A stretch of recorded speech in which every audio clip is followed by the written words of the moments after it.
Hi ලස්සන ළමයිනේ මගේ videos බලන ඔයාලා දැන් දන්නවා මගේ සීයා ආයුර්වේද වෙද මහත්තයෙක් කියලා. ඉතින් අද මං හදන්නේ මගේ සීයා අම්මට කියලා දුන්න අම්මගෙන් මට ආපු මැජික් හෙයා ඔයිල් එක හදන හැටි ඔයාලට පෙන්වන්න.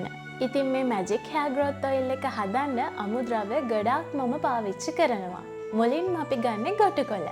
ඉතින් එදා දවසේ හදන හෙයා ඔයිල් බෝතල් වලට හරියන්න ඒ ප්‍රමාණ වලින් අමුද්‍රව්‍ය මම ප්ලාස්ටි කරගන්නවා.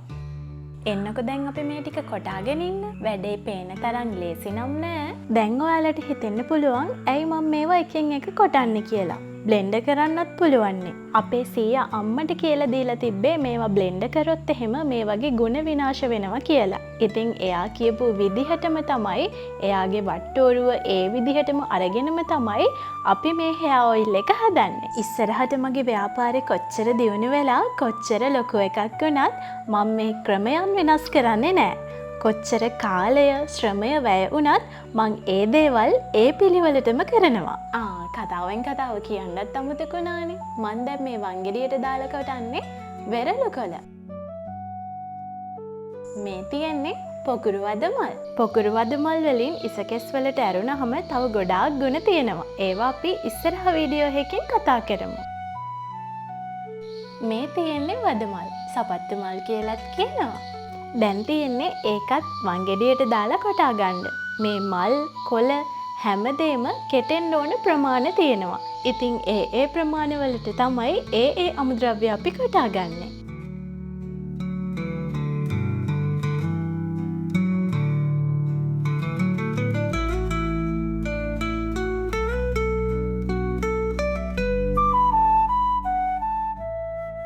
ලස්සන පාටට තියෙන්නට සායම් දානවා බේසමට.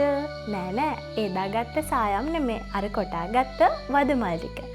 දැන් මේ අපි කොටන්න යන්නේ බුලත් කොළ. මේ බුලත් කොළ අපි කඩාගන්නේ අපේ බුලත් කොටුවෙන්මයි.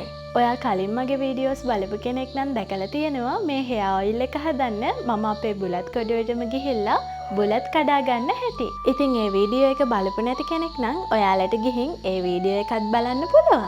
ඉතින් මේ හෙයා ඔයිල් එක හදන්න ඕන අමුද්‍රව්‍ය අපි කලින් එකතු කරගෙන තියාගන්නේ නැහැ. ඒ වෙලාවෙදිම තමයි හරිම නැවුම්ම අපි මේ අමුද්‍රව්‍ය එකතු කරගන්නේ. ඉතින් මේ තෙල් එකට ඕන ගොඩාක් අමුද්‍රව්‍ය හදන්නෙත් අපි අතින්මයි. ඒ වගේම රැක බලාගන්නෙත් අපිමයි. අස්සනු නෙලන්නෙත් අපේ අතින්මයි. ඒ නිසාම තමයි කොච්චර මහන්සි වුණත් හරිම ආසාවෙන් මේ තෙල් එක හදන වැඩේ මම කරන්නේ. අපි මේ හෙයා ඔයිල් එක හදන වැඩ ටික කරන්නේ බෙහෙත් නෙල්ලි ගහක් යට. ඉතින් හෙයා ඔයිල් එකට ඕන බෙහෙත් නෙල්ලි ගන්නෙ ඒ ගහෙන්මයි. බලාගෙන ඉන්නකෝ.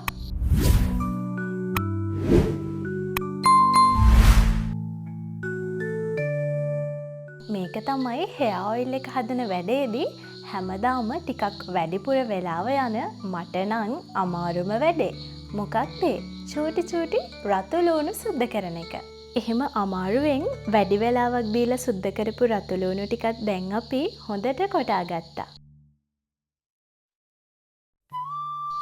දැන් මං ටිකකට කලින් කිව්වනේ මම මේ වැඩ කරන්නේ බෙහෙත් නෙල්ලි ගහක් යට ඉඳන් කියලා. ඒ ගහෙන්ම කඩාගත්ත බෙහෙත් නෙල්ලි ටිකත් අපි එකතු කරගත්තා.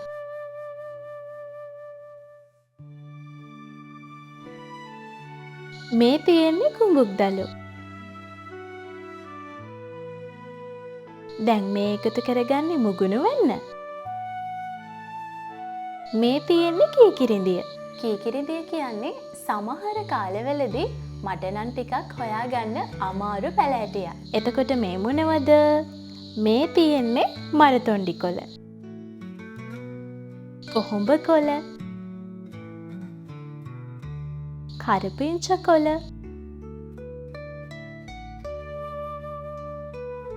එතකොට පේරදළු. තව අපි මොනවද එකතු කරගන්න ඕනේ? ඉක්මනට වැඩ ටික කරගන්න ඕනේ. මොකද එහෙම නැති වුණොත් අවශ්‍ය පෑ ප්‍රමාණයටම අපේ තෙල් එක හිඳ ගන්න බැරි වෙනවා. මේ එකතු කරගන්නේ රෝස්මරි කොළ. එතකොට මේ වද කොළ.